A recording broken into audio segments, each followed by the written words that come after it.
Heavenly Father, thank Thee for this wonderful Sabbath You've given us. Thank Thee for the Easter cantata that we just witnessed and seeing the life of Jesus in music and songs, and also the challenge that this life has touched our hearts. The resurrection power is in us because we believe, so that we can be witnesses for You to people around us, that more may know the greatest story ever told in Your Son, and more can come to His saving grace. As we look into the Sermon on the Mount, one of the most basic and fundamental teachings and discipleship of Jesus, may we glean very important lessons for our lives, that we might be guided in a Christian walk. Make us teachable and responsive. In Jesus' name I pray. Amen. Okay, so the lesson this morning was about traditions, and I don't know how you process the tradition. Tradition, what is tradition? Tradition are either a set of beliefs or a set of practices that has been done several times by a particular group. And after a while, when the group has accepted this practice or this belief, it becomes a tradition. That's why you can say, oh, that belief, that understanding is a Catholic tradition. Have you heard that? If you talk about purgatory, that's a Catholic tradition. So we're talking about the tradition of belief. In the same token, you'll say, oh, every Christmas Eve, people go to church before midnight, okay? And that's a Catholic tradition as well, okay? And then Pastor brings this up this morning. Every Saturday, noon, Filipino-American people in 9 East 59th Street in Hinsdale, they gather for vegetarian potluck. That's an Adventist Filipino tradition, okay? Okay, what's another tradition? Another tradition is, if the wedding is at 2 o'clock, Filipino tradition says, I show up at 3 or 3:30, okay? So, it's either a set of beliefs that has been grounded in practice and in belief, or grounded in practice and acceptance in terms of doctrine or tenet of a particular group. So is there anything wrong with tradition? There's nothing wrong with tradition, as long as the tradition does not encroach upon the Word of God. Now, in terms of the Pharisees and the teachers of the law during the time of Jesus, what was the main problem they have with tradition? I cannot forget Pastor Ernesto Gutierrez, who was my professor in college. He said, if I were to summarize the fundamental sin of the Jews during the time of Jesus, was they institutionalized salvation. In other words, for you to be saved, it must be an institutional effort. Okay, we kid him. He said, are you saying in order for the Jew to be saved, he must first be institutionalized? So, but all we're trying to say is that they laid so much stress on the externals, and they attach saving value to their tradition, thinking that the tradition will save them. And that's the biggest problem. The moment you attach saving value to a tradition, then it loses its value. Tradition in itself is not wrong, but the moment you put saving value in a tradition, it will make it wrong, because it cannot save. Only Jesus can save. So I start with the tradition, because we now go into one of the most profound teachings of Jesus, which is called the Sermon on the Mount. It is the Sermon on the Mount because Jesus again confronts the traditions of the Jews. There are two versions of the Sermon on the Mount, one in Luke, one in Matthew. The most popular is in Matthew.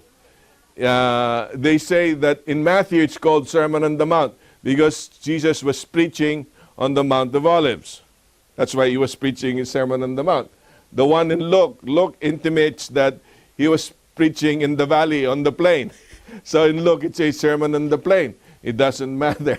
It is a sermon of Jesus Christ. One of the longest systematic teaching discourses of Jesus Christ is Matthew 5 to 7, with 3 chapters of what we've been known as the Sermon on the Mount. I think it was Augustine who first called it the Sermon on the Mount. Okay? And basically, the Sermon on the Mount is divided into 4. This is not part of the handouts. I'll probably include it for those who are viewing in YouTube. When you download it, I will include the graphics. Okay? From 5 to 7, the parts of the Sermon on the Mount as generally understood by Bible commentators and Bible teachers and those students of the Word. The first part is the Beatitudes, which is Matthew 5, 1 to 12. Blessed are the poor and all the blessed. And then the second part is the similitudes. You are the salt of the earth. You are the light of the world. These are metaphors. That's why I call it similitudes. The third part is what a lot of commentators normally call. They call this antitheses. Okay, antitheses because they're saying Jesus basically replaced the law when he started talking about the teachings in the Sermon on the Mount. The teachings in the Sermon on the Mount superseded the Mosaic law, okay, which included the traditions. So that's why it's antithesis. It's the opposite of what you read.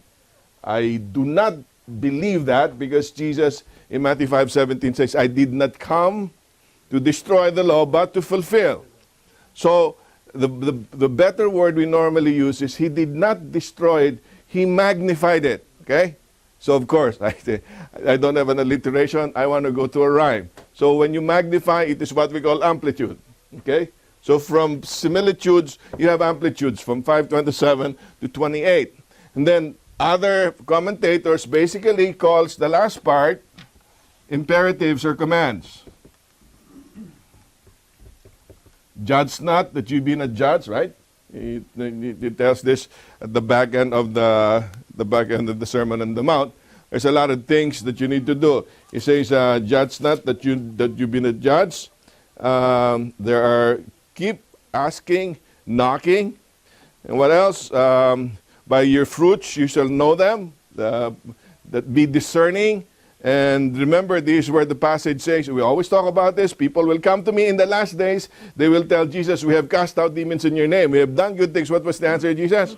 Depart from me, I know you not, you doers of iniquity. So basically, it is an imperative, it's a command. Jesus, in the last part of the Sermon on the Mount, says, these are the things you should need to do as my disciples. And if you don't do this, you will not be my disciples. And in the last days, when I come in my kingdom and you call on me, I will not recognize you because you did not do this.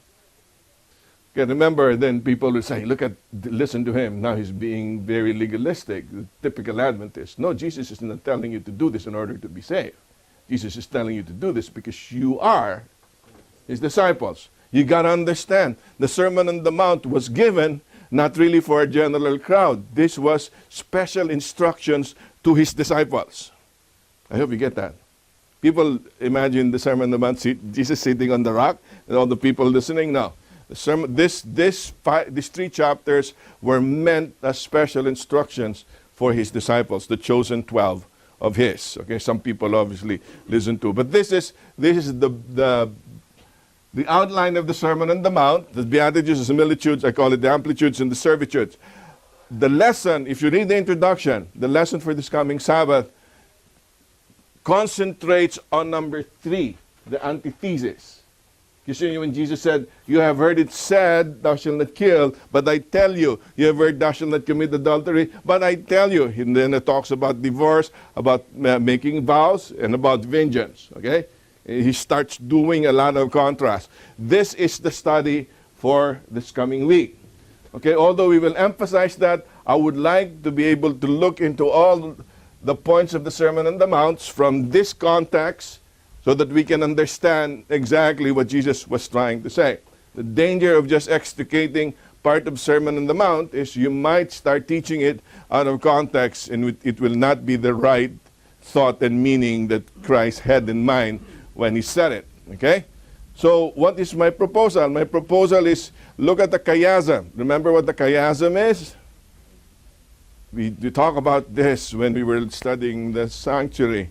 The chiasm comes from the Greek letter Chi. Okay? Chi or key. Okay? So it's and then because that's chi, they use it, it's actually an inverted pyramid.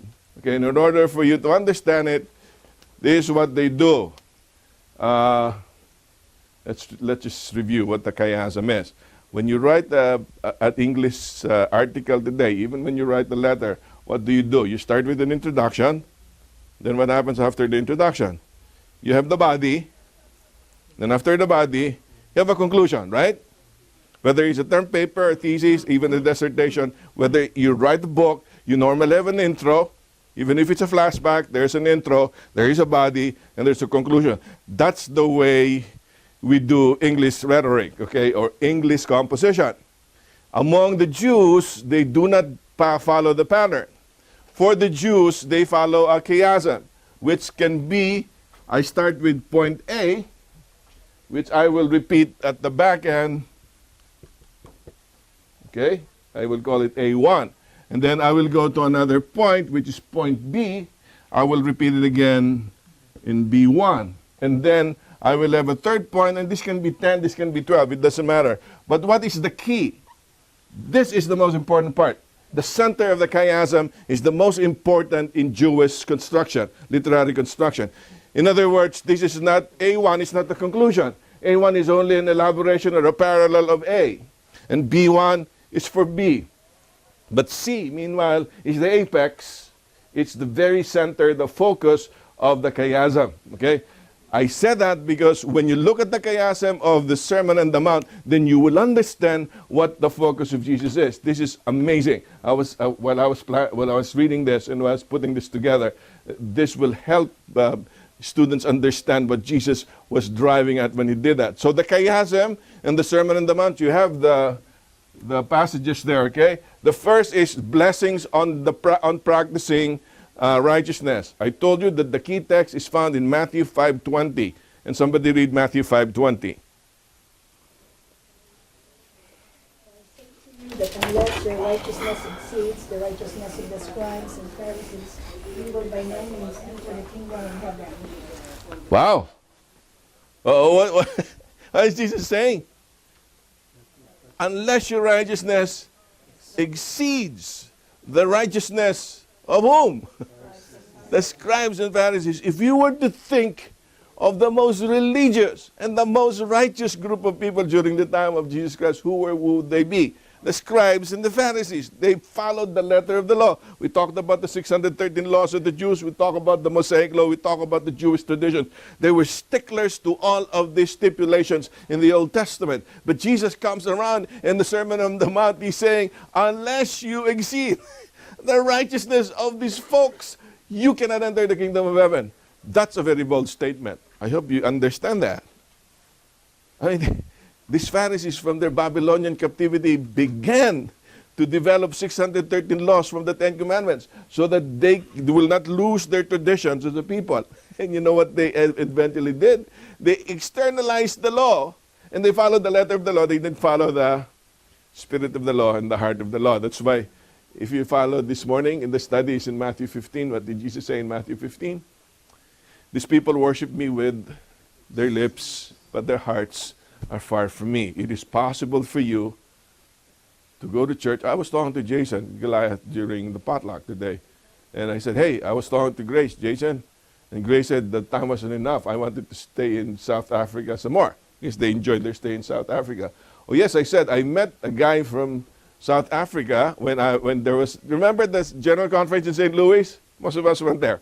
So I was there. I was seated right by one of the youth leaders, either conference or union level in South Africa, and we were talking, and he told me, you know, we have no time for TV in South Africa. You know what we do? We debate the Bible.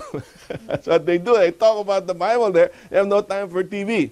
By the way, welcome, Mr. Mark. It's an honor to see you, that you can see now. You were blind just a couple hours ago. Like your shades, by the way. Made in the shop of Joseph.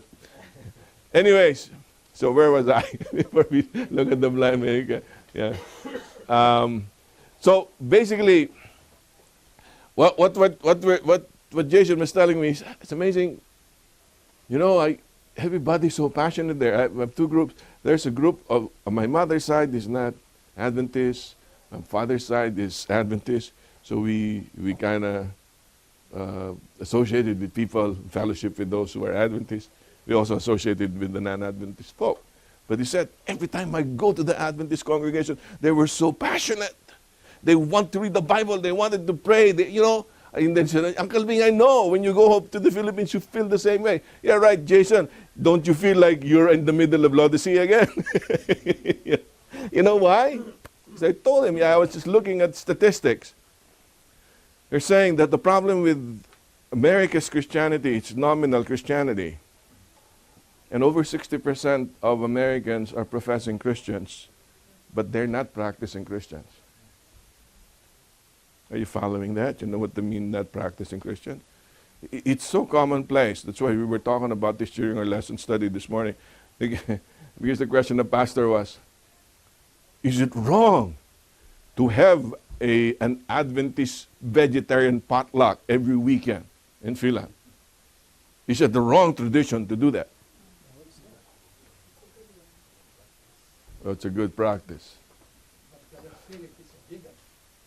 Right, okay. I know Benji's gonna go there. He's gotta make it really scientific. Okay. So there's nothing wrong and then there's a problem though. People can use vegetarianism to measure your salvation, right? That's a problem. And I told you there was a friend of mine in the Philippines.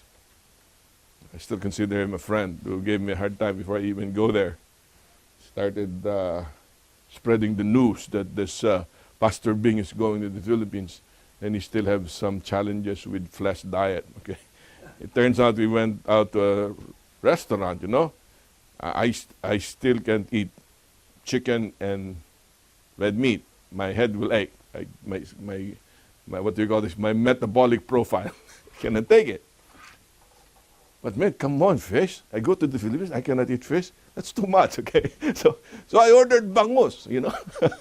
He ordered bangus, denying na bangus, boneless, and then a little paksiw. He ate some fish. And the guy goes, I have a challenge I'm still challenged in my flesh eating. And now I want to do evangelism. Okay? So we had a long discussion, and I finally asked him, do you think somebody who is not vegetarian will go to heaven? He earnestly believes that unless you're a vegetarian, you will not go to heaven. Okay, so I said, there's a problem. I don't think Jesus will go to heaven. What do you mean? So what was the first recorded meal of Jesus after the resurrection? I'm talking after the resurrection. This is the resurrection body. I'm not talking before the crucifixion. After the resurrection body, the disciples were out there fishing. And they got to the shore. They had inihaw na tilapia. It's broiled St. Peter's fish, right? Man, they call it St. Peter's fish. We just call it tilapia. It's tilapia, okay? Jesus ate broiled fish with the disciples. Oh, they say it's not explicitly said that. Come on, he was the one who served it. So I said, oh, since Jesus wasn't a vegetarian, Jesus will not go to heaven. You know how insensible that is? That's my point. When you attach saving value to a vegetarian potluck every week, the tradition becomes bad. In fact, it becomes evil. It becomes a stumbling block. Because you will just mislead people and they will not be saved. So the point is, there's another extreme. Oh, look, God doesn't care about vegetarianism, so I'll just eat whatever I want. And I will not take care of my body.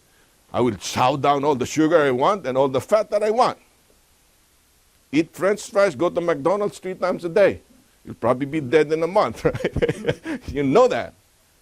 And then, of course, we started touching on the little sensitive stuff. For those who are watching on YouTube, I will not be very explicit with my examples, but we have a hospital close to here. They can figure it out. Used to be, when I was hungry, I wanted to have a decent Adventist meal. Just go to the hospital cafeteria and able to eat a decent vegetarian Adventist meal. In the Philippines, as much as I like eating bangus and tangigi, no people in the world can cook fish better than Filipinos, okay? So I like fish. But I like going to Manila Adventist Medical Center. That's not the name now. What's the name of it's not MAMC. It's AMC now, Adventist Medical Center. Why? Because if you go to the cafeteria, wow, the vegetarian food is Filipino cuisine, but it's vegetarian. I saw Rudy and Beth Salva. We saw each other there, and we were having lunch. Chicky was still there. And then Beth was telling me, "Oh, they're still serving the same food that they served when I was still here in nursing school. It was similarly sanitary." And I love it. You know, they serve sitaw. That's the way they cook it. It's vegetarian. It's good. It's good because we're promoting a certain health philosophy, a health principle that can help other people. Okay? And I think if you go to the extreme, what will happen then is if you push it as a means of salvation, that becomes bad, right?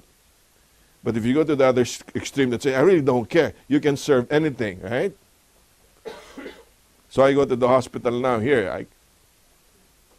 I can eat anything because they serve anything there. Then meanwhile, you take Qantas all the way to Australia. And when you take Qantas, they serve you food. You know where the dessert comes? Comes from our food factory in Sydney, Adventist Food Factory. They go to the Sydney Hospital. Sydney Hospital follows our philosophy of health. And there's a wing of Sydney Hospital that promotes our philosophy of health. And the royalty in Australia goes to our hospital. So is there anything wrong with the vegetarian tradition? I don't think so. The board struggled with us for the longest time. And the board said, if it is in church, preferably we should serve vegetarian things, okay? So the point is, if you go to the extreme, what happens? It becomes detrimental to your salvation. Why am I saying that? Because Jesus is saying, the Pharisees followed all of the laws and the traditions of the Old Testament, but by following them, they thought they can be saved by following them, when in fact, unless you exceed the righteousness, you will not be saved. And we got to resolve what Jesus meant there. Okay, were you about to ask something there, Cleo? Yeah, some people are saying that's a bad thing when they say you can't go to heaven if you want to be a vegetarian. Oh, what is a bad thing or a good thing? That's the bad thing now. Okay, that's a bad thing. Do you agree or disagree, Cleo? I disagree. Okay. Do you disagree or do you agree? Go to heaven. Yeah. All right. Okay. So, nice. That's why Jason brought this up. We got to be careful.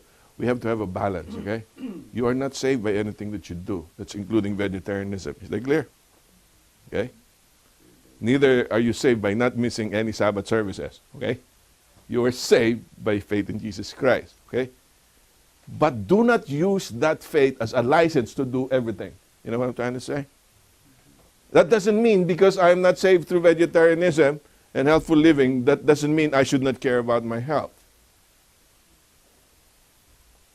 Yeah, like I told you, I almost died because I didn't see the doctor for 7 years. And I reached I reached 199 pounds. I was almost 200 pounds. And I was scared of myself looking at the mirror. Something had to be done. So I had to lose. Eden and I walked for over 2 months. I became a vegetarian. I think I lost 30 pounds or more. Okay, hovering on that weight scale right now. Okay, but why? If I don't, I remember Jamie. I cannot forget that we were having dinner once, and then Jamie basically told me, "Don't be selfish. You haven't seen your grandkids yet." You know what she was starting to tell me? Dad, come on, take care of yourself. Don't be selfish. If you just think about yourself, you're not thinking about us. You're not thinking about your family. That's what he's trying to say. Now, if I say, I am saved by grace anyways, I don't care. I won't take care of my body. Is that good reasoning? So we resolved that. And I told Jason, this is the way to ask people. When you're in church, you talk to people. Hey, man, are you saved by grace? Do you believe that you're saved by grace through faith? Yes, I'm saved by grace. If you believe you're saved by grace, then show it. You follow? You're not telling them that they'll be saved by what they do, but they're saying if you believe you're saved by grace, if you're a child of God, if you're a disciple, show me that you're a disciple. I don't want to give you details. All I'm trying to say is what you're doing right now, truthful to becoming a disciple of Jesus Christ, right? I think that's a better way to approach it rather than making it criterion for salvation. Okay, but don't get me wrong, and I always say this because I was asked during our Bible study the other Friday, the kids who did praising today, they have got deep questions. And one of the kids asked me, Uncle Bing, can you go to heaven if you're not the vegetarian? You know, there's nothing in the Bible, there's nothing in vegetarianism. You know, so I had to give the explanation that I gave to you. But I told her, I'm a vegetarian, but I will not tell you that you will be saved through vegetarianism. I just need to take care of my body because I still need to take care of my family. If I don't take care of my body, then I will be negligent with my family. And the Lord told me to take care of my family, right? So it goes as a part of the responsibility, accountability with disciples. I hope that's taking care of that. The problem is, these Pharisees who were very, very strict, almost believe that if you don't follow the tradition, you will not be saved. That's their kind of righteousness. So what do they do? They follow every jot and tittle of the law. And that's the goal of the Pharisee, to follow all the externals. There were 613 commandments that they needed to follow. And just the Sabbath commandments alone, you know how ridiculous the Sabbath commandments are? We talk about that, right? Even today. Because you cannot light a candle. You cannot start lighting a fire during Sabbath day. You cannot open the refrigerator. Because if you open the refrigerator, what happens? The light goes on. So you know what Orthodox Jews do? They loosen the bulb. So there's no... Like an elevator, Sabbath elevator. Yeah. And it would automatically just run by Yeah. itself. So they don't It's crazy, huh? huh? It's really crazy. But we can... And then we talk about that one session here. You cannot walk so many meters, okay? There's an exception. If you can cordon off an area, okay, you can walk within that area. So if you cordon off a big area, at least you can walk within the area, okay? And then they said, you cannot carry a child during the Sabbath day, okay? Unless you're carrying the child to the synagogue, okay? Because there's a value to carrying. But if the child is wearing sandals, you're carrying sandals, and that's work. You can go on and on to all these ridiculous things. But the Pharisees were so good in following all those meticulous details of the law. And then you go around as a Jew, man, if there's people who's going to make it to the kingdom, it will be the scribes and the Pharisees. Jesus turns around and tells you, unless you exceed the righteousness of the Pharisees, you cannot enter the kingdom of heaven. That's very radical. That introduces the lesson. That's why the Sermon on the Mount, I'd like to submit, is a discourse on the greater righteousness. What's the greater righteousness? It's a righteousness that exceeds the righteousness of the scribes and the Pharisees. How did Jesus present it? I would like to present it to you again in a chiasm. Matthew wrote the teachings of the Sermon on the Mount in a chiastic structure. How is the chiastic structure? Here's the structure first. He started talking about the blessings of that greater righteousness. When you practice the greater righteousness, you have blessings, okay? And then that greater righteousness can be practiced toward men. That greater righteousness can be practiced toward God.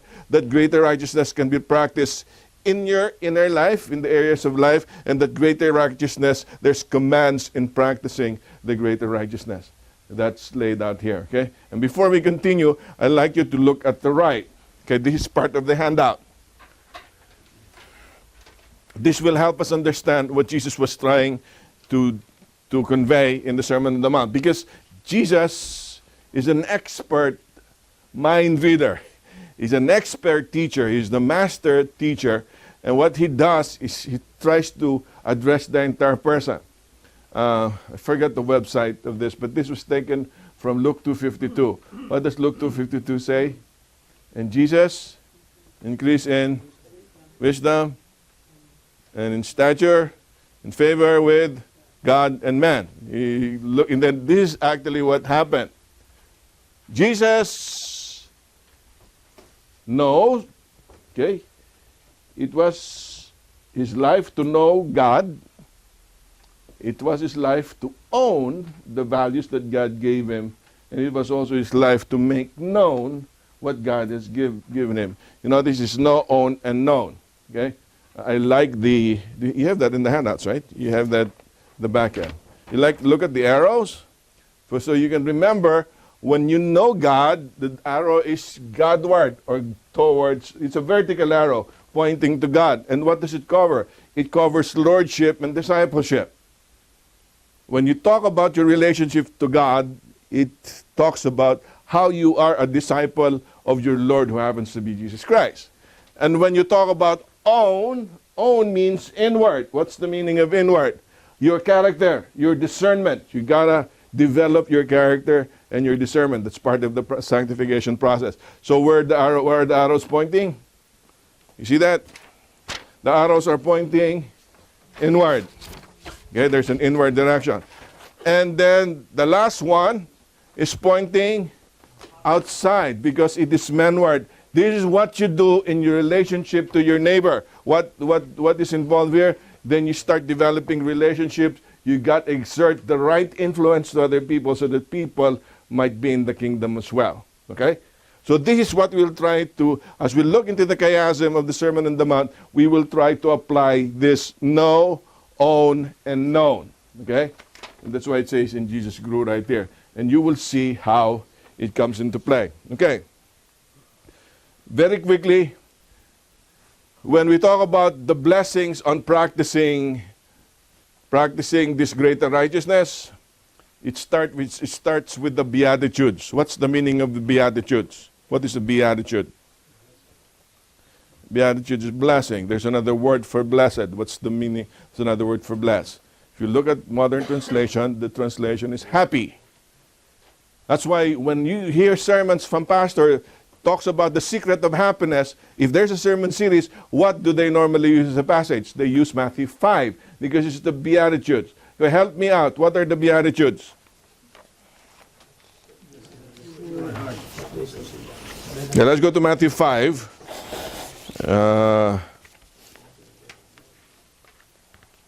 Let's just we will not elaborate on all of this, but let's just go to blessed are those who are poor in spirit. Blessed are those who mourn. Blessed are the meek. Blessed are those who hunger and thirst. Blessed are the merciful. Blessed are the pure in heart. And blessed are the peacemakers. And then blessed are you when men persecute you. What do you notice in all these Beatitudes? Oh yeah, cool. It starts with blessed. That's why it's called Beatitudes. It's very keen. But do you expect this description of these people to be blessed? Give me an example. If you're poor in spirit, if you're poor, will you be happy? If you mourn, will you be happy? Isn't that the antithesis of blessedness and happiness when you mourn? That's why this is what I love with Jesus. When Jesus teaches you, Jesus gives you paradoxes in order for you to think. It's just like my wife. She asked me a question. I answer her by asking her another question. I ask you, why don't you answer me? You know, you follow the method of Jesus. Method of Jesus. When you ask Jesus a question, he answers you by asking another question. Jesus makes you think. Okay? Of course, but when you're really hungry and you're asking for food from your wife, you don't want your wife to think anymore just to get you food. Anyways, so what is Jesus trying to say here? Really, it is the opposite. This is the book by Bill Hybels. I thought it was entitled Descending into Greatness. Did you get it? The mindset of the Western culture says in order for you to be great, you keep on ascending, right? Up the ladder, up the ladder, up the ladder. Get the highest position in whatever organization you have. Then you'll be happy. Jesus said, no. What do? You must descend. Look at what he wants to do. You must be poor in spirit. You must mourn. You must be meek. You must be humble. You must hunger and thirst. You must be merciful. You must be pure in heart. You must be a peacemaker. By the way, when we say you must be merciful, you got to understand the culture during the time of Jesus was, and we'll go there in a little while, an eye for an eye and a tooth for a tooth. Why? Because part of culture is for you to defend the clan's honor, to defend your honor. And in fact, it is not only avenging something that has happened to your family, is not only part of your culture. It is an imperative.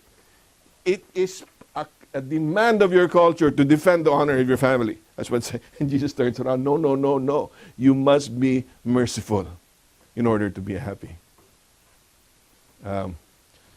Just a side note. Assuming something happened to you and you can take the offending party to court. And by taking the offending party to court, you will receive a hefty settlement amount. What does the Bible say about taking somebody to court? Okay, within the context of the church. You read Corinthians. Paul is saying you'll be worse than the pagans if you take them to court. You're not supposed to take them to court. Okay? So you go to the court. You take your brother to court. And your brother gave you the money and all the settlement. Assuming your brother had insurance to cover that problem with yours. So you get all the money. You start spending the money for use by your family. Will you ever be at peace? That's what Jesus is trying to say. The mentality of the world is, let me get something. If I get it, I'm going to be happy. Jesus is saying, no, let go. Let go of the hurts, let go of your money, let go of your possessions, and you will be happy. That's how radical this thing is, okay? So basically, blessings come. Blessings come to those who follow the teachings of Jesus. By what? Humbling themselves to serve, to be merciful to others. And by doing that, they'll be happy. Why? Because what happens? What are the three metaphors there? Look at Matthew 5. You are the salt and you are the light. Right? When somebody says you are the salt of the earth, what is salt used for? For cooking. It's a preservative. You know how important salt was during the time of Jesus? They had no refrigerators, right? How do you preserve? You use salt. But what happens if you get all the amount of salt together? Will that be useful? You got to spread it apart, okay? He's saying, you are the salt of the earth, okay? The righteousness that exceeds the righteousness of the Pharisees will preserve the culture, will add flavor to the culture. And you know what? You don't bundle yourselves together, but you spread yourself apart in sharing that righteousness, okay? And then what's the other analogy there, which is similitude? You are the light. Why was light important during the time of Jesus? How many of you experienced living in the provinces without electricity? Man, don't tell me you are younger than me. Of course, most of you are younger than me. But there was a time when I had 12 churches. When I had 12 churches to pastor in southern Nueva Ecija, there were some barrios, there were some villages there that had no electricity. What do? Pathfinder. There you have flashlight, you get the Petromax, okay? You get the lantern. You do that. How important is a lantern at nighttime if you're in the village? We don't realize that because we got so many lights here until we have a brownout. Then we realize how important the flashlight is. But you know how important it is? Because in some of these villages that I pastored, The church is not along the main thoroughfare or the main road. You go to the side roads. And when you go to the side roads, you're not alone in walking those side roads. Who walks the side roads with you? Some animals, okay? Not just people. And then those animals have their droppings. More than that, sometimes there's a lot of pot of mud there. You cannot predict what's going on. And if you're walking at nighttime and there's no moonlight, it's very, very important that you carry a light with you. And Jesus is saying, you are the light of this mess of world. If you become my light, people will see the righteousness that I'm giving in my kingdom. And when you become light, you become salt, you preserve people, and you help them. This is what it means to practice it, okay?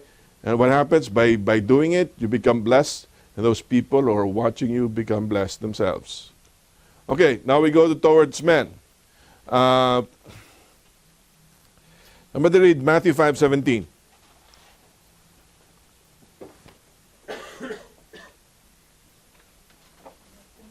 Came to destroy the law or the prophets.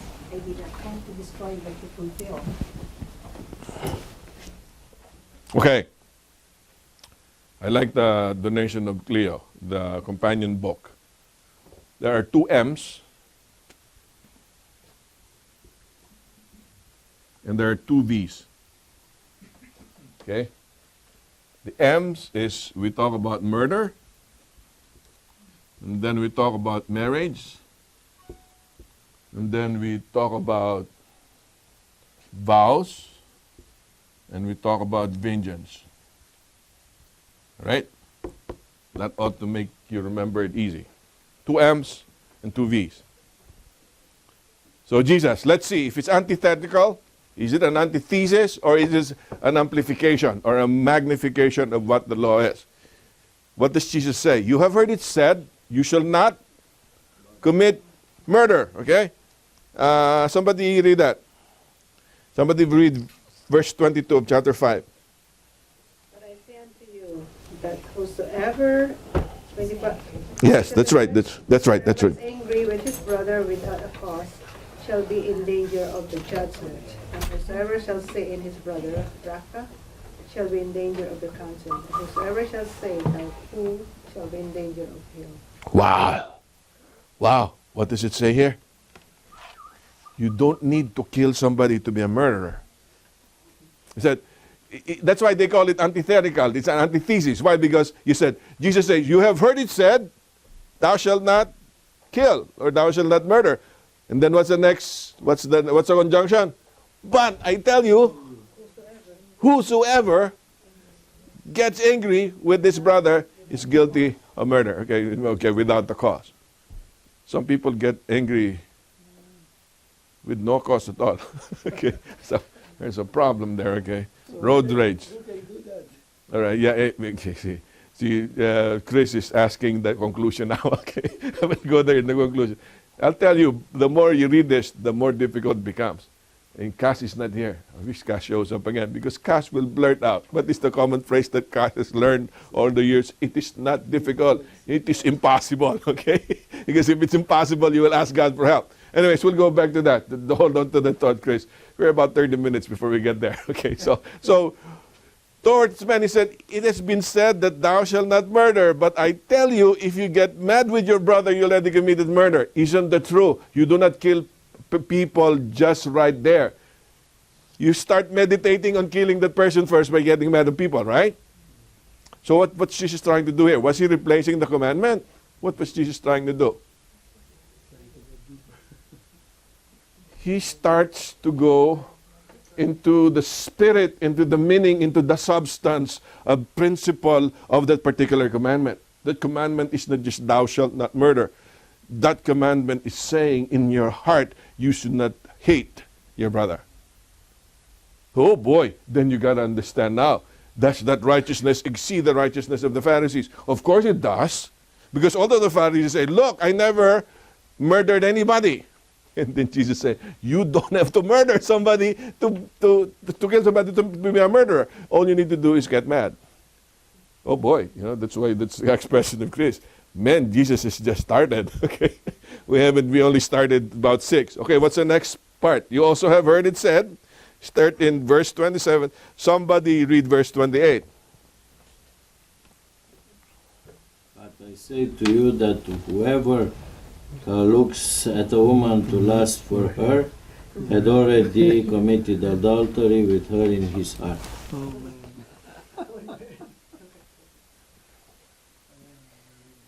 Yeah, remember, was it David Asherik who told that story? There was a youth pastors retreat in Wisconsin. I think it was a union-wide retreat. All the youth pastors gathered in one of the very popular hotels in Wisconsin, I think in Lake Geneva. And after the weekend, you know what management said? That was the highest number of orders for XXX videos.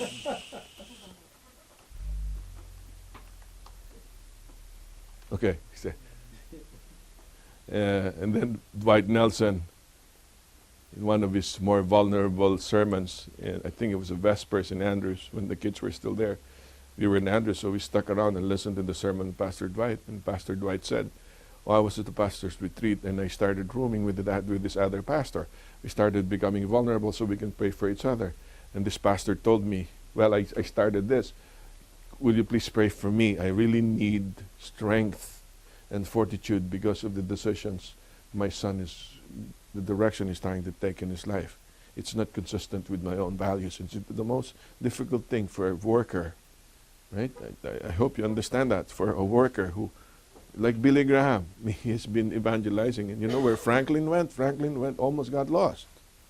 It was only to the saving grace of God that Franklin came back. It's very difficult for you to start working for God and then the family's there. But the bottom line is what's very important. Dwight Nelson said, please pray for me because I hope this will not be a big burden for me. So no problem, I'll pray for you. And this pastor said, why don't you pray for me? I'm addicted to pornography. Okay, I mean, nobody stands there in front of every other pastor and say that. You say that in your accountability partner, right? So Jesus said, okay, fine.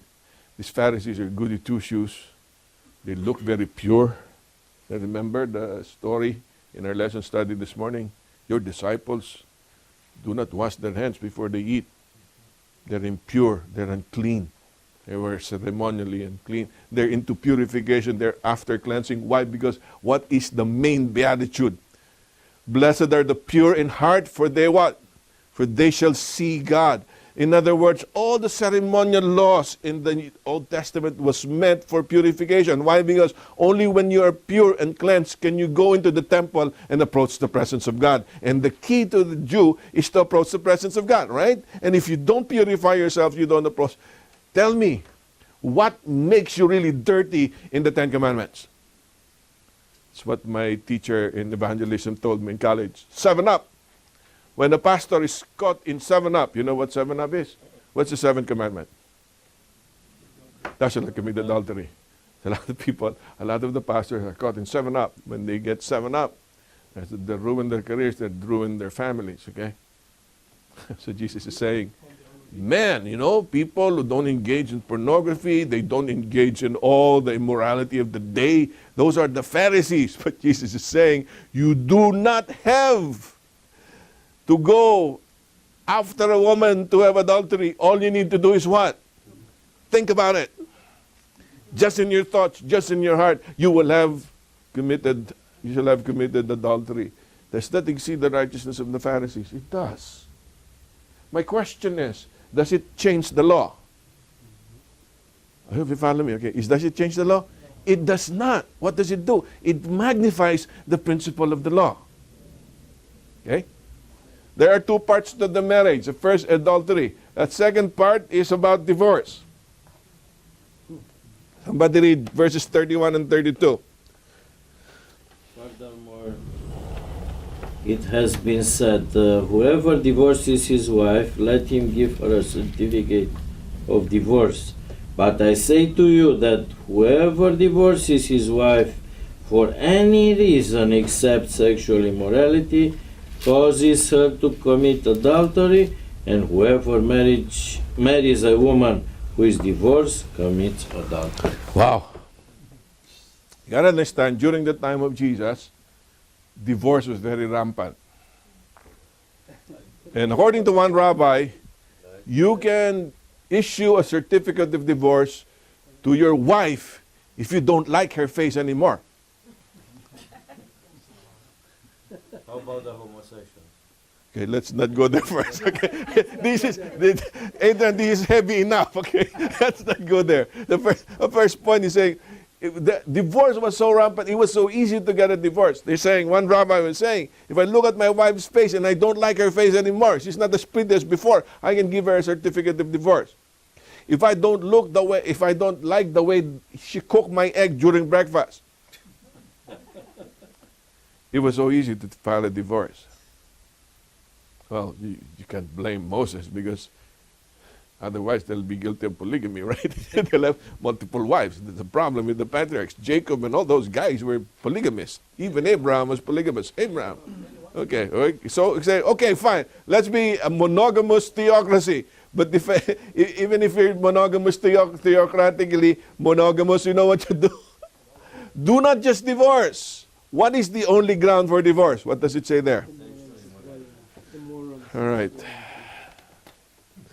So remember the story. They're saying most of the manuscripts do not have this, but if you go to John 8, they caught a woman in adultery and they dragged the woman in front of Jesus Christ. And according to the law of Moses, what was the tradition? You got to stone the woman to death. So the Pharisees were great. The Pharisees said, okay, we know the law, and this woman was caught red-handed. By the way, the writer said, isn't it so convenient? There was no man, there was only a woman. They caught it the two, okay? Anyways, when they were about to stone it, Jesus started writing on the ground. And then what did Jesus say? He who has not committed sin among you, be the first one to cast the stone. Why could the Pharisees not say, I never slept with a woman. You have never caught me in adultery, so I can stone her? Why? They were not counting that same woman, but they were. It's really cool. And Ben, goes into those speculative journeys that we have.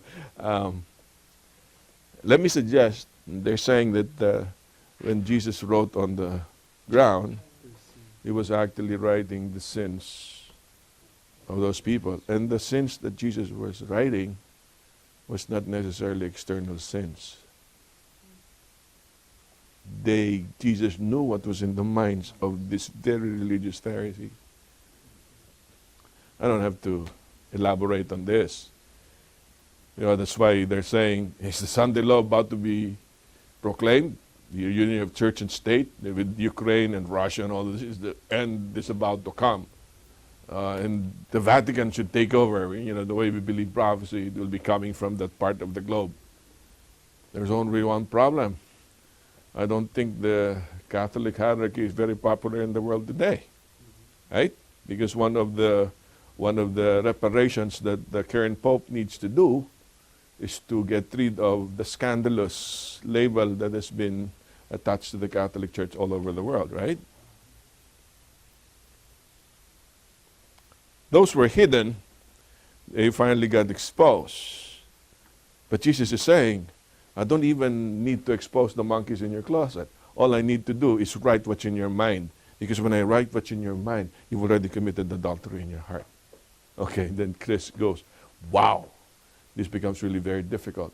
And when it comes to divorce, I was talking to Abby, I think, earlier this afternoon. The husband and wife goes, talks to the kids and said, we're really doing this for you. You really, who suffers, and we know what that is. But Jesus is basically saying, marriage is not just a game. Marriage is for keeps. Once you say I do to a marriage, how long should that I do last? Till death do ye part? Better think about it. Benji saying you should be a Mormon, you can have one. I think they outlawed it even in Utah. They had a problem there. They've spotted some homes with multiple wives in Utah, but that's not legal. Okay, we look at the municipal code and the code, the state of the code, the code of the state will not allow that. But that's beside the point. Jesus is saying, hey, you're so rampant with the divorce. You cannot really divorce. You can only divorce on the grounds of adultery. Did Jesus change the law? No, he didn't change the law. He's just saying, hey, you forgot the whole meaning of marriage. Marriage is not just about exchanging wives or changing your wife for a newer model. Okay? Marriage is a commitment that you give to God until you die. And I don't want to expand this because Adrian asked this now. You know Doma, right? You know what Doma is? It's not the game you play. It's not the board game that you play. That's Dama. Doma is the Defense of Marriage Act. What's the Defense of Marriage Act? The Defense of Marriage Act, basically, the basic definition of a marriage is the union between a man and a woman. That's being challenged heavily by the United States, and more states are allowing same-sex unions. How many of you were here last Sabbath when you listened to the sermon that I preached? Were you here? You know why God got rid of the world during the time of Noah? They came to a point where they said, Jesus is saying, you have heard it said, do not murder. But I tell you, if you hate your brother, you already murdered her. Or him. What is Jesus? During the time of Noah, they did not even hate to kill. They just enjoyed killing. Are you getting the point? They did not just lusted in their minds. They just enjoyed doing it explicitly. Why? Because what did the devil do? We discussed this about the Nephilims. The devil seeks to demonize us. Let me repeat that. And for the benefit of those who did not hear my sermon last night watching in YouTube, when Adam and Eve sinned, we were not turned into beasts or animals, neither were we turned into demons. We were not, according to Berkauer, one of my favorite theologians, says, we were not bestialized, we were not demonized. We were still human beings because God had a plan to redeem us. But there is such a thing as bestiality today, right? There's also such a thing today as demon possession and people selling their souls to the devil. Why? Because the devil will eventually try to demonize mankind. Why? Because when he demonizes mankind, who has a place reserved to be punished in the end? Only the demons and the evil angels, right? So Satan says, I don't want to be alone. I want to have some companions. I will make you a demon. I will demonize you, and you will be with me. We will go to hell together. That's my point. And that's way out of the league of the Sermon on the Mount. That's at the point where God is ready to judge the whole world. Can you blame God for wiping the entire population of the earth and leaving only 8 people? Will you say that He's a God of injustice and a God of wrath? You can say this because God has a cup that can fill to the brim, and He decides when to do it. Okay? So basically what we're saying is here, for those who follow, who profess religious profession of their faith, what did they say? You actually must fulfill the law, not only in terms of the letter, but in terms of the spirit. So after marriage, we go into vows. Let's go to verse 33. Again, you have heard that it was said to those of old, you shall not swear falsely, but shall perform your oaths to the Lord. But I say to you, do not swear at all, neither by heaven, for it is God's throne, nor by Jerusalem, for it is the city of the great king, nor shall you swear by your head, because you cannot. Isn't this funny? You know, there was a practice during the time of Jesus when you swear, in order for you to be credible, you got to use an object. You know, remember when I was still small, I say it in the vernacular first, and I'll translate it for Louis and Adrian. Pexman! Pexman, oh. Pexman. Pexman sa, sa pamilya ko. Pexman, yeah, I swear, on the honor of my family. Right? You use your family for you to be believable. During the time of Jesus, they had the same practice. And their favorite place is the temple. I will swear to you by the altar of the burnt incense, okay? Or the altar of the burnt offering, or the laver, okay? Or the curtain. You just to be believable. What is Jesus trying to say? Do not swear at all.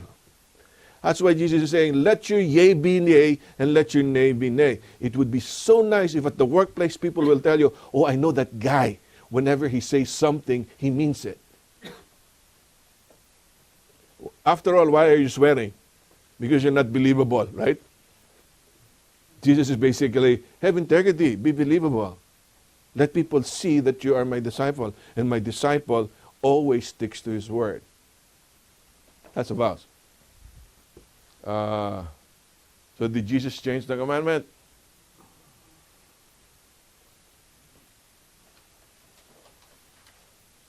Jesus was just saying, the oath were given for you to be true to your vows and to your promises. But I'm saying, my disciple, if you're my disciple, you don't need an oath to be true to your vow. You will be true to your word if you're my disciple. Okay? You get that? Okay, the next part is vengeance. Okay, remember, I told you, during the culture of Jesus Christ, it was an obligation for you to avenge whatever loss your clan has incurred. Are you following? Somebody hurts your son, or your niece, or your nephew, or your cousin, or your uncle in part of the clan. It is your obligation to avenge whatever happened to your family.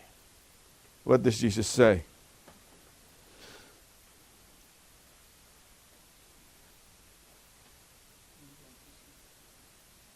Love your enemies. Wow. It's important because there are two words here, very important. Here, you will meet this, okay? And I'd like to explain what that means.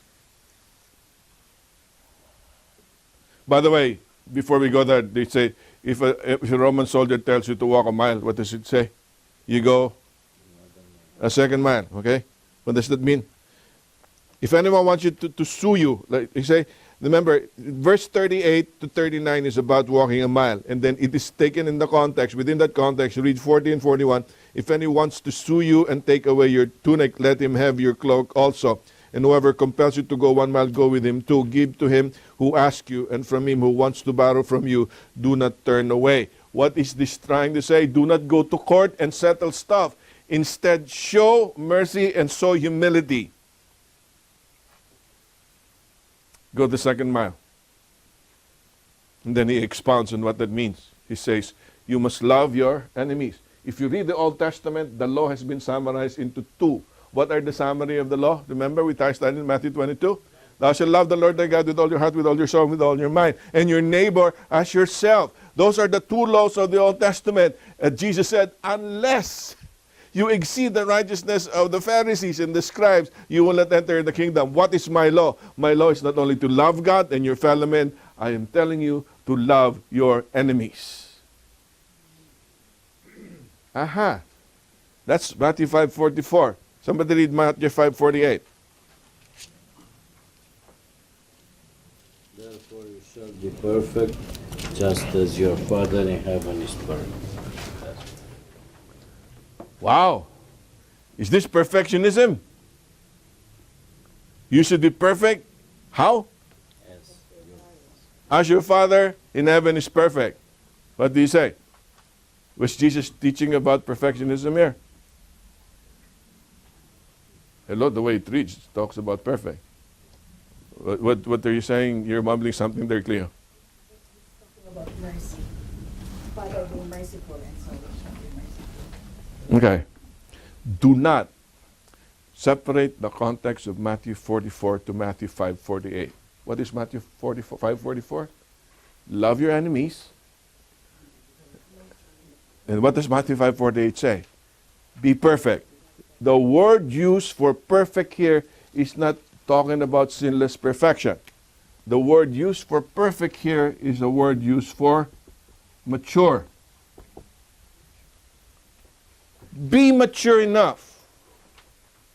Be grown up enough. Be grown up in your Christian life so that even your enemies will be recipients of your mercy. That's what it's trying to say. So what does it mean to be perfect? I hate when a lot of people who study the gospel and salvation use this text for perfectionism.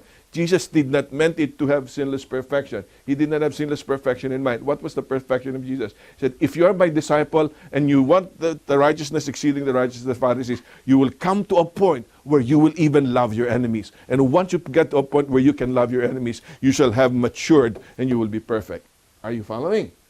That's very important to understand. You'll talk about this coming Sabbath. But basically saying when God says be ye perfect, be merciful as your Father is merciful. Because while we were yet sinners, while we were the enemies of God, Christ died for us. If Christ did that for you, do the same thing to your neighbor. If pag naagrabyado ka, if somebody hurts you, somebody slaps you on one face, what do? Turn the other cheek. What does it mean? Do not retaliate. Do not exact vengeance. The law of my kingdom is to show mercy and to love even your enemies. So I was at work yesterday and there was this Russian who moved right behind my cube. There's about 5 cubes in our office right now that can move up and down in a way that is. The person has an option of standing and sitting while working because some people don't want to sit all day. So she was testing the cube. And she was given 1 week to test it. And then after yesterday, she had to go back because she will be asked, do you like it? You might move there. And then she stopped. She has been a friend of mine for the longest time. So her name is Rima, who happens to be a Russian. Several grandkids already here in the United States. They migrated. She's Jewish, but from Russia. I love listening to her talk to the phone. She talks in Russian. And I listen to like at least 5-7 conversations in Russian every day. I said, Rima, before I know it, I will learn Russian by listening to you. And I will learn Tagalog because I'm listening to you when you speak on your phone. You talk over. I talk to my wife and talk in Tagalog. Anyways, Rima stopped by yesterday. Being I'm going to go back to my cube now on the other side of the office. And then we started talking about what was going on in Ukraine. Do you know that Jews needs to register in Ukraine now? And she said that one of the most anti-Semitic nations in the Eastern Bloc is Ukraine. You know what anti-Semitic is, right? People who hate the Jews. And they are very scared while they're monitoring what's going on in Ukraine. They want to register all the Jews because that's what Adolf Hitler started doing. They started tracking all the Jews. And before you know it, there was a genocide of 6 million Jews. And then we started talking. We talk about Serbia. We talk about all those Eastern Bloc nations. And then Rima just looked at me and said, Bing, when will this stop? How can we change it? Do you know that there was a gathering of all the Al-Qaeda leaders and commanders in Yemen this week? I mean, the guy who replaced Osama bin Laden, I thought we took out the second guy. According to the CIA, we took out the second guy. But there's now a guy replacing that second guy who took the place of Osama bin Laden. And they explicitly met about terrorizing the whole world. How can we defend against terrorism and jihad, all those jihadists? How can we do that? How can the world change? And then I said, Rima, we will only change this when we learn to love our children more than we learn to love our power. You know what I mean? But that's what's happening in the Eastern Bloc nations. The communists, they don't care about their children anymore. All they care about is their power. Will the world ever change? And that was my opportunity for the witness. I said, Rima, until the hearts of men are changed, we will continue to kill each other and massacre each other. But how will you change their heart? Only one person can change that heart. And then we start talking about the impact of Christianity that has happened in the lives of people. Remember Corrie ten Boom? The hiding place, and how these people And I talk about, I showed you that end of the spear. Remember Jim Elliot and Nate Saint? They were massacred by the Auca Indians. They went back, they translated the Bible. They're now the adoptive father of Steve Saint is the same guy who killed his dad. How can you understand that? Only a miracle can happen. Only God can do that. And that's what I'm saying. The only thing that can really change the world is the maturity of caring for each other. Says Jesus, if you're in my kingdom and people see how merciful Christians are, that will change the world. I can start reaching the world. And that righteousness will exceed the righteousness of the Pharisees. Okay? All right, so you go up here. Let's just go and go to the chiasm. Fulfilling the law and loving your enemies is something to do with your priorities and the golden rule. What does it mean? Number one, store up treasure in heaven, seek ye first the kingdom of God, right? What does this mean? It basically says it's the principles of God that counts first. And what does the golden rule say? Do unto others as you have others do unto you. Once in a while, in your weakest point, you might offend your brother. If you offend your brother, wouldn't you want your brother to show you mercy at that point? Yes. If you want your brother to show you mercy, then learn to show mercy at all. So it's a chiasm, that's a parallel right there. In the same token, we say, judge not that you've been a judge. That's related to the justice right there, okay? With the final destruction and the glorification of God, there's a chiasm. Well, let's go to the apex of the chiasm. What's the apex of the chiasm? Chapter 6. What's in chapter 6? Look at chapter 6. It talks about fasting. It talks about giving alms. It talks about praying. Where is that here? In no. You echo what Chris just said. As while you're looking at the righteousness in the Sermon on the Mount, you just exclaim and say, this is impossible. I cannot follow what God wants me to do. This is very stringent. That's why it exceeds the righteousness of the Pharisees. How do you do that? Jesus gives you the apex and the climax of the chiasm. What are you supposed to do? You must learn to pray. How do you pray? What did Jesus say? When you pray, well, it starts with giving first. When you give, do not announce your giving. Are you following? You know how they give during the time of Jesus? When I have a lot of money to give to the temple, I'll hire my own marching band. Okay? The marching band plays ahead of me. Ta, ta, ta, ta, ta, ta, ta, ta. Then you go to cling. That's the way they do it. And then if you have somebody who's poor or somebody in need, you want everybody to see what you're doing. That's what they did. That's what the Pharisees, so that people will say, oh, this guy is really righteous. He helps the oppressed. Jesus said, nah, when you give, do not let your left hand know what your right hand is doing. What does that mean? When you give, there is one word he consistently uses in Matthew 6. When you give well. How? You give in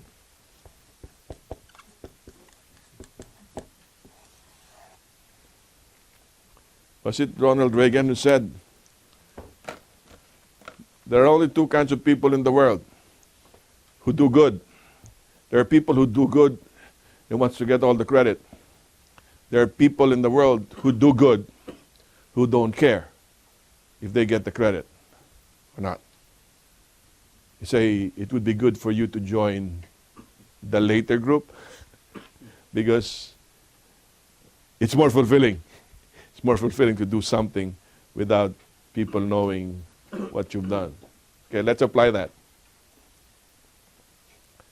How many of you have done something really good and you were not recognized for what you did? How does it feel? You know, have you heard of this expression? It is a thankless job. You know what a thankless job means? What's a thankless job? A job that has no thanks. In other words, you do a lot of stuff, but people never appreciate what you do. And then you hear people, this is a thankless job, this is a thankless job. That's the righteousness of the Pharisees, because the Pharisees wanted to be appreciated and thanked all the time. Jesus is saying, if you become my disciple, you must learn to do good, not for the credit, just for the sake of doing good, because you're my disciple. How do you do it? When you do it in secret, your Father will reward you openly.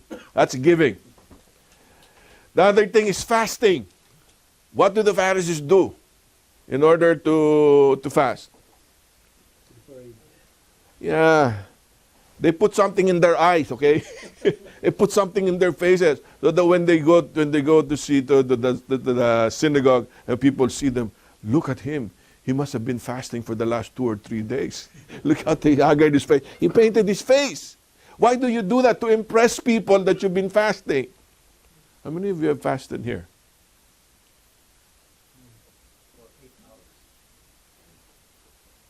Oh, that's the way you maintain your weight. Okay. Doctor's appointment. Yeah, it's a fasting, so you don't need to eat anything because you have a CBC the following day. That's not what I mean. How many of you have fasted? They have the Islam's fasting.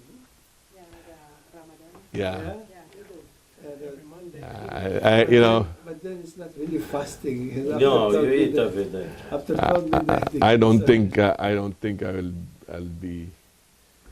It's okay. I'll use this illustration because it's a very good illustration, and I think it was Lita and Grace. Lita and Grace, they started fasting, and they went to Catherine Leggy. You know Catherine Leggy? There, once a week, to pray. They were praying for Daphne. Because they were having, Daphne was having problems with, Michai wasn't an Adventist before. And they prayed and they fasted. The wedding of Michai and Daphne was almost called off. I'll tell the story because it's very good. I think they won't mind. This would be a good model for you guys.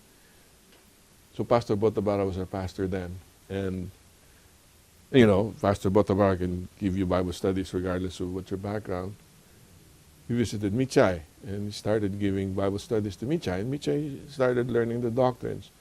And then I guess they told Michai that you really cannot marry Daphne because you're not yet an Adventist. You got to be both Adventists to be married in the church, right?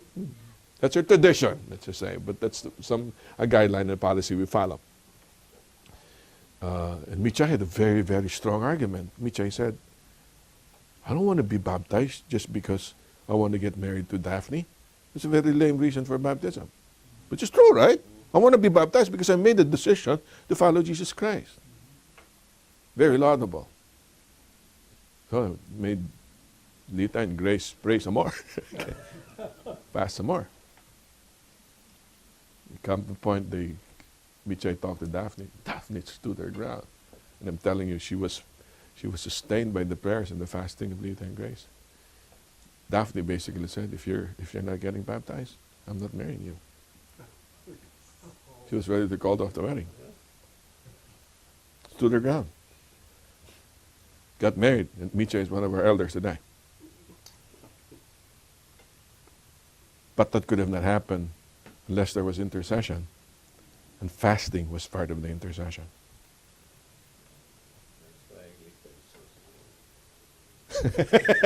I don't want to go there. But all I'm trying to say is, I didn't realize how very prayerful those two ladies were. But things happen when you fast. And how do you fast? You don't eat your food fast. Fast means you don't eat at all. Except water. Yeah, except water. Yeah, some people have you guys fasted here at all? Nobody has experienced fasting?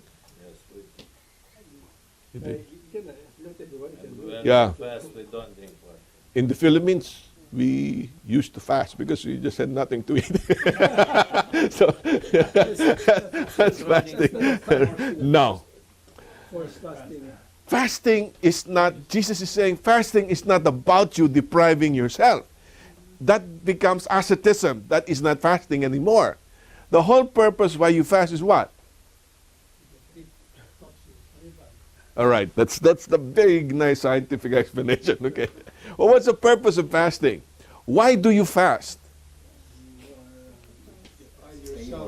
So your mind will be clear and you have more Communication you're with God. open-minded to communicate, to commune with God. Ah, that's heavy. Okay. That's good. Clear mind, Think of another word, F, so it's easier to remember. Fasting is for focus. When you're so focused on something, all the distractions are gone, including eating. You follow? Have you started, when you were in school and you had a very heavy load of exams the following day, did you think of eating? No, you skipped some of your food because you were preparing for the exam. You are focusing on something, and Jesus is saying, the moment you start focusing on me, that's the way to fast. Have I fasted? I tell you, I fast quite a few times, especially before the SS lesson preview. After the service right there, especially we're running out of time. I'm not eating the potluck anymore. Sometimes I'm here in church because I get my mother and everything, got to get ready for church. Sometimes I even skip breakfast. And because of the lesson preview, I'm so focused, I don't eat lunch. Of course, I pig out at night. No, I don't say that. But what did I just do? I did not like miss breakfast and potluck, and then I put something on my face, and when you come in, look at Bing. He's been fasting all day. That's not my purpose. My purpose is to focus on something that I want to do for God. And when you focus on something you're going to do for God, you drop even your food. That's fasting. That's why Jesus is saying, when you fast, do not impress people about your countenance that you fasted. Because all I care about is not your countenance and not the way you look. What I care about is you focus on me. In fact, how do you focus on me? That takes us to the very heart of the Sermon on the Mount, which is the model prayer. Okay, let's just go back there. And I know we covered this already once, but it was worth repeating just for the lesson. Let's go to Matthew 6. Verse 8. Before we read in this manner, therefore you pray. Verse 9 to 13 is the Lord's Prayer. It's the model of prayer. But verse 8, Jesus said something before verse 9. Somebody read Matthew 6, verse 8. Therefore, do not be like them, for your Father knows the things you have need of before you ask Him. Okay, do me a favor, Chris. Read verse 7 as well, because that's the context of verse 8. And when you pray, do not use vain repetitions as the heathen do, for they think that they will be heard for their many words. Okay. Jesus is saying, when you pray, do not use vain repetitions. Why? What does verse 8 say? Because the Father knows what? The things that you have need of even before you ask Him. How many of you have heard people praying in vain repetitions? Rosary. Yeah. You know how to say the rosary? How many beads do you normally have? There's about 50 beads there or more. Okay, what you do is you touch the bead and you progress. With the rosary, you say, Hail Mary, and you say, Our Father. You do that. Last time I saw this happen was when Pacquiao was battling Bradley. Mami Junice was doing his rosary, doing voodoo. To Bradley, they say, I don't want to go there. Jesus is saying, how many of you never repeat your prayers? I'll tell you what I always hear. I always hear this repeated whenever I listen to public prayer in church. Dear Father, we thank you for the privilege. We thank you for the opportunity. I challenge you, listen to any prayer, okay, in public, and tell me if they don't start with those words. Okay. Now I might be start to stepping on toes here. Anyways, is there anything wrong in repeating yourself in prayer? Well, there's another part of the scriptures that says, be importunate in your prayer. You keep on asking God. Don't stop asking God. You can ask Him for the same thing again and again and again. Is there anything wrong in repeating your prayer before God? There is nothing wrong. What is wrong? No, there you go. There is a modifier for the repetition. If it is vain repetition, if it is not passionate, if it's not meaningful repetition, don't pray like that. What's a vain repetition? You think there's a magic spell, you keep on repeating words, and by repeating words, you think a miracle will come to your life. That's what Jesus is trying to say. That's not the way to pray. Jesus is saying the way you pray is you pray from your heart. You know why? Because Your Father already knows the things that you need even before you ask. I'm going to ask you the same thing I've asked every time we study the Lord's Prayer. If the Father already knows what you need, why do you still pray? Hello, do you remember? It's not for others, it's for us. Okay, Chris remembers.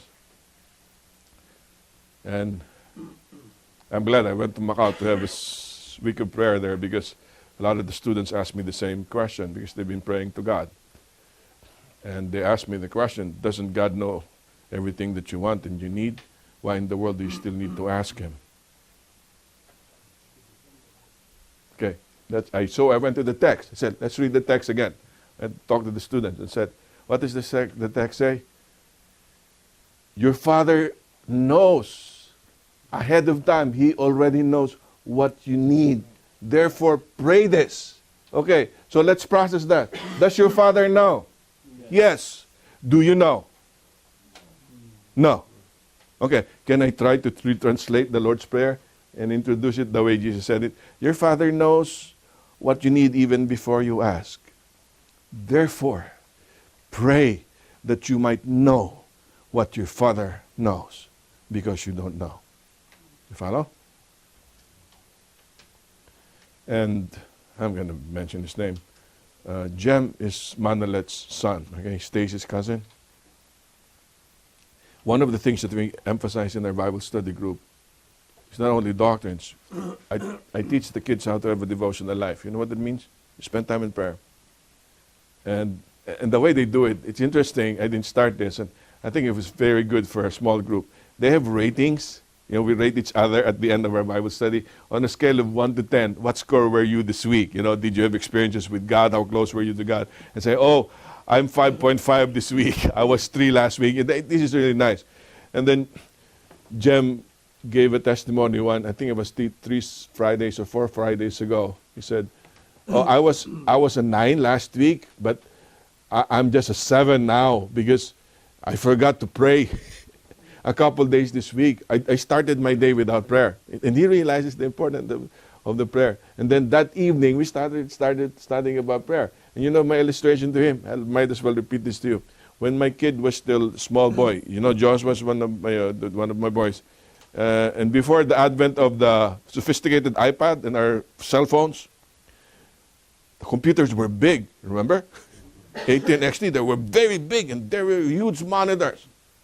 And I programmed the medical billing of my sister-in-law.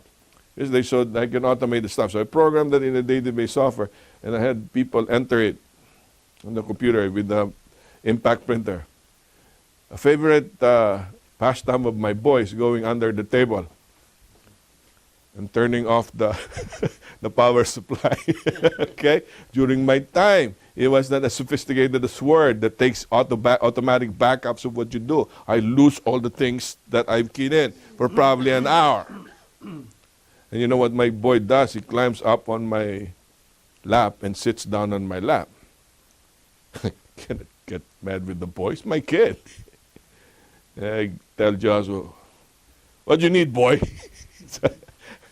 And Joshua looks at me and says, nothing. Just want to sit in your lap. Jem never forgot that. The following Friday, he gave another evaluation at the end of our Bible study. He said, you know, there was one day this week I didn't know what to tell God. But you know what I did? I just sat in His presence. That's the problem with our concept of prayer. Our concept of prayer is gimme, gimme, gimme, gimme, gimme, gimme, gimme. Get something to me, and that's prayer. Unless you ask something from God, you're not praying. You don't realize Jesus is saying the purpose of prayer is for you to know the will of God for you, that He already knows, but you don't know. That's why I'll repeat to you what I told that student in Macau. This girl asked me, Pastor, when will God ever answer our prayers? We've been praying for our dad for 2 years. And now he has run off with another woman in Malaysia or Indonesia, someplace, and left us. And then my mom is about to lose her job. Now we're having problems with our tuition. Will God ever answer our prayers? We've been praying for 2 years. What do you tell the girl? You know, your heart goes out to the girl. Then I finally told the girl, this is what I told the girl, and I explained exactly what we were talking about here. Can you try praying to God tonight without asking anything from Him? Just bask in His presence. You don't even know where you're going to go. Sometimes it is, you get, I know all of you have problems here right now. You get some problems in your heart, and you think there's a very big roadblock. Your automatic instinct is to go to God and say, God, take away that roadblock, right? I was basically telling her, do not go and tell God, take away the roadblock. Just go in the presence of God. God, I just want to be with you. And basically, I surrender the roadblock to you. You take care of the roadblock for me. And I told her, maybe if you spend the next several days just basking in the presence of God, He might just give you an answer that you need. And I say the same thing. So how do we relate that to our lesson? Unless your righteousness exceed the righteousness of the scribes and the Pharisees, you will not enter the kingdom of heaven. How do you do that? Jesus is saying, you come to me in prayer. And when you come to me in prayer, give up everything to me. You surrender things to me. And the moment you surrender your things to me, then I will give you the righteousness that you need. You cannot manufacture that righteousness in your heart. I will give it to you. Remember what we studied during discipleship? Jesus is not asking you to give. There's a big difference. What's the difference? Let me write it here. Give versus what? Give up. Is there a difference between the two? When you give, you start measuring how much you can give. Because you think you have something you can offer to God, right? That's a problem. And you think after you give something to God, Lord, I gave you the sacrifice. I'm entitled to what you want to give me, what you need to give me. And then you demand of God to give it to you. God doesn't say, give something to me. In fact, God is saying, you have nothing to offer me because you are of all people, okay? You have a heart desperately wicked. So you know what you do? You turn around and tell God, Lord, I'm giving up everything that I have. I leave everything to you. There's nothing I can give. Take over. So the prayer is not take away the roadblock from my... I got a very big problem right now. I'm very intimidated. I'm insecure. This might happen to me, happen to my family really soon. Lord, don't take away the block. Help me to surrender to you. And when I give up everything to you, you take care of my life. And Cass will tell you, even if the life of the Sermon on the Mount and that righteousness is impossible, with men, things may be impossible, but with God, things will be possible. How many of you, I want to ask right now, how many of you have had a very bitter relationship with someone, but you eventually learn to forgive that individual? Man, you guys are really cool. I had one.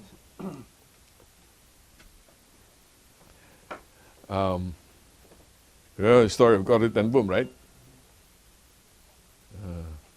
We hear the church bell toll, right? This is just ending the lesson study.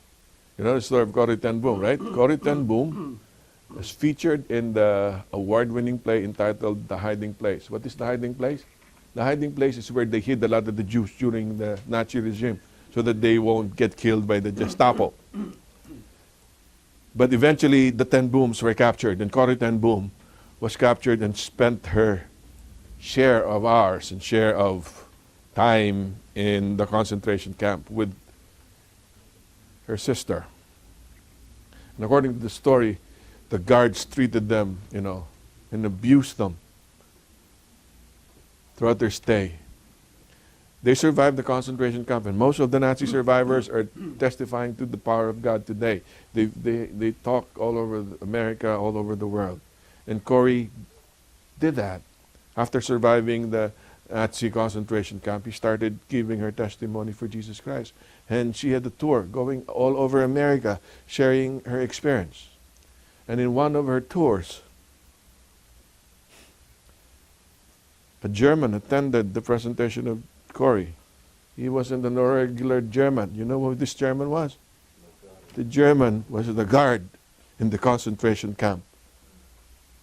Well, in the quarters of Corrie and her sister. Turns out this German has become a Christian. And after the talk, he approaches Corrie, extends his hands, and he said, "Sister, forgive." I wish, Google it, you can read it. Very powerful. You know what Corrie said? As soon as I saw the face of the German guard, I wasn't looking at the hand extended, a hand of peace and for asking for forgiveness. My memory flashed back to the concentration camp and what he did to my sister and me while we were in the concentration camp. And then it flowed in my body. He said, how can I forgive this guy? There is no way I can forgive this guy for all that he had done to my family and to my sister and me in the concentration camp. And yet the Sermon on the Mount says, what does the Sermon on the Mount say? Forgive us our debts as we forgive our debtors. Teach us to forgive and love our enemies. So you know what Corrie said? Brazenly, even if I did not feel it, I obeyed God's word. And I extended my hand. And as soon as she said, I forgive, you know what Corrie said? There was electricity that ran through her body. And you know what you said? After that electricity ran through my body, I finally realized that a prisoner was finally freed. And that prisoner was me. That's the superiority of the Sermon on the Mount on any law that you can give. That's very powerful, Jesus is saying. If you learn to depend on me, I will empower you. And things that are impossible will be possible for you. And the world will see you as a light and a salt. And it will make a difference to the people around you. You follow me? Because that's the way of my kingdom. And you will exceed the righteousness of the Pharisees. Once you exceed it, you will be welcome in my kingdom. Not because you can do it, but because you learn the climax of the chiasm to come to me. Pray to me. How do I summarize it? You can only own the values of the Sermon on the Mount. You can only make those values known unless, you cannot make them known unless you know God every day. Go back to Him. Get the power that's available from God alone. And when that happens, you will see the Sermon on the Mount live through your life. And you will make a difference as a Christian for Him. And you know what happens? Who shows in your life the moment you follow Jesus Christ? It's not about you. You'll probably learn more about Jesus Christ. And your Father in heaven will be glorified, right? Let your light so shine before men that they may see your good works and glorify your Father who is in heaven. And when that happens, nothing can be happier than for you to glorify your God in heaven. Let me end with this. Jason gave me this testimony. He said, you know, come to think of it, after coming from South Africa, there's not a whole lot of things that we really need. You know, in America, man, I need to pay my bills every year. I need to pay rent, or I need to pay my mortgage. I want to pay my installment for my car. You have all of this. When in fact, you go to the third world countries, you can go to India. And they say that Ravi Zachariah was speaking to thousands of Indians. And those Indians were sitting on the grass and on the floor. They were sitting on the mat. And you know what? They said, Ravi, look at those Indians. All their possessions in life is within that mat they're sitting on. Think of your life when you were still in the Philippines before you came to America. Life was not as complicated. It was just simple. Jason is right. If you don't learn simplicity, if you don't learn to turn over everything to God, your life becomes complex and you will not find the Beatitudes and the blessedness that He promises. The most important thing right now is to seek God and His kingdom, and all of this will be added unto you. I didn't emphasize that, but I'm telling you, if you learn to invest your resources, not for yourself alone, but for God and His kingdom, you will understand what it means to exceed the righteousness of the Pharisees and find the Beatitudes real in your life. I can see the expressions in your face. You're just like Chris. You didn't say it. But Chris basically said, my, this is hard. This is impossible. Yes, it is impossible. That's why Jesus is saying, because it's impossible, you come to me. I will make it possible for you if you will be ready to yield and surrender to me. You do that, I'll take care of your problems. Even if your problems are not solved, I'll see you through. Yes. You know, in the model prayer, Uh-huh. it says, forgive us our debts as we forgive our debtors. Mhm. That implies financial obligations, not about a sin that was committed against you. Right. If you take the translation of the King James Version, because it's debts and debtors, it implies finances. But other translation says, and forgive us our trespasses, as we forgive those who trespass against us. Trespass is really a violation of your rights. But basically, what we're trying to say, remember, it says, forgive us our debts. What's the next word? Does it say forgive us our debts because we forgive our debtors? No, he says, forgive us our debts as we forgive our debtors. Okay. What's the meaning of as? Like.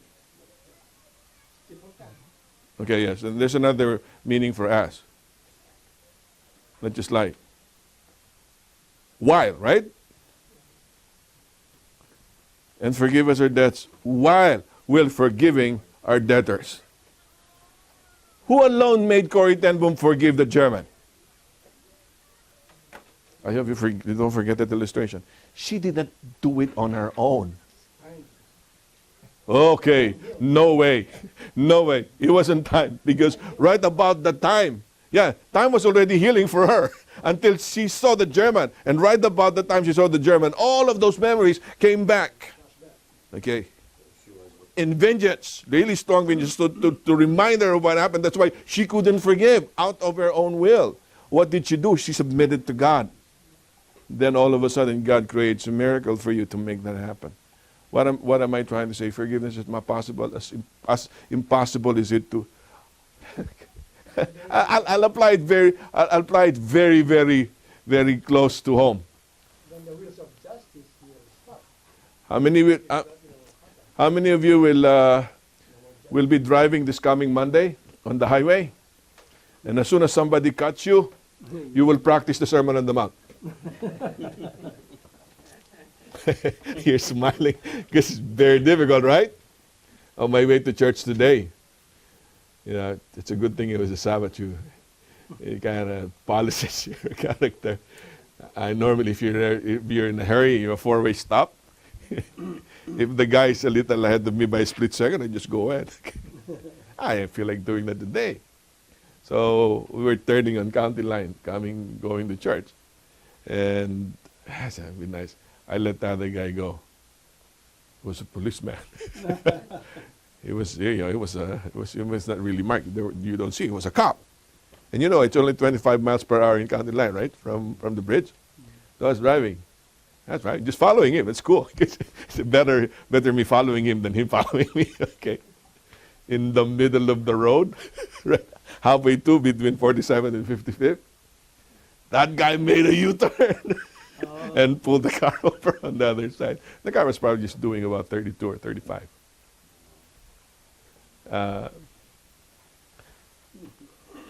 What am I trying to say? What would be the best deterrent? The best deterrent for you not to violate is not to avoid getting a ticket. When somebody cuts you, what do? Curse. I'll show you how many horses I have in my engine. He'll say, that's what you do. But you know what you do? I'll make you a suggestion. Take a Bible with you, okay? Put it in your dashboard or put it right by your gear. And maybe things will change. Because I tell you, this was what happened. When Elder Venden was still alive, when Morris Venden died, they do evangelistic efforts. And sometimes when they do evangelistic series, there's no venue. You know where they do evangelistic series? They do it in theaters. So they couldn't find a theater in one location. They ended up renting a sleazy theater. You know, when I say sleazy theater, they really don't show the best of films. And then they were trying to negotiate contracts and fees for the Sleazy Theater, for the series, Evangelistic Series. The manager, no, go away. Why? We don't want you in here because the moment you bring your Bibles in here, there will be less customers. They will not start watching what we show here. Isn't that true? Where is the power coming from? Because the presence of God comes to you and the power comes. And you're able to do things which you otherwise cannot do. And that's the apex of the Sermon on the Mount. Come to me every day. Come to me. Come to me. Whether your problem is in your family, whether your problem's at work, it doesn't matter. You come to me. And I will make the impossible possible for you. I think we hit that 2-hour mark right there. But that's a very heavy-duty teaching, but it's one of the more important lessons that we've learned. Look at the chiasm and look at all what we've read here. It's amazing how wise Jesus is as a teacher. We follow Jesus as a teacher and be his disciple. We will understand what it means to be happy. How does the song go? Trust and obey, for there's no other way to be happy in Jesus. But to? Does it say, but to obey? What are you supposed to do? What is the first thing you need to do? You trust first, and then after you trust, then you can obey. Because only by trusting first can you really obey. Learn to trust and obey. And by trusting and obey, you will be happy in Jesus. Okay? Let's bow our heads in prayer. Heavenly Father, we had a protracted study this afternoon, and yet it was worth it. It's a very challenging message, the discourse of Jesus Christ, one of the most profound in the New Testament, and yet we are called by Christ to exceed the righteousness of the Pharisees. Oh, it's impossible if you just think about it and how to be that religious, and yet you don't ask us to be religious. You ask us to submit and commit to you, because by committing to you, we will learn to be your true disciples. And the things that are impossible in our sight will be made possible by your Spirit, by looking to Jesus, through whom you've shown your marvelous grace that did not only save us, but can also enable and empower us in our Christian walk. Teach us these values and allow us to share this with our respective classes this coming weekend, that other people might know the secret to happiness by trusting and obeying Jesus our Lord. In Jesus' name I pray. Amen.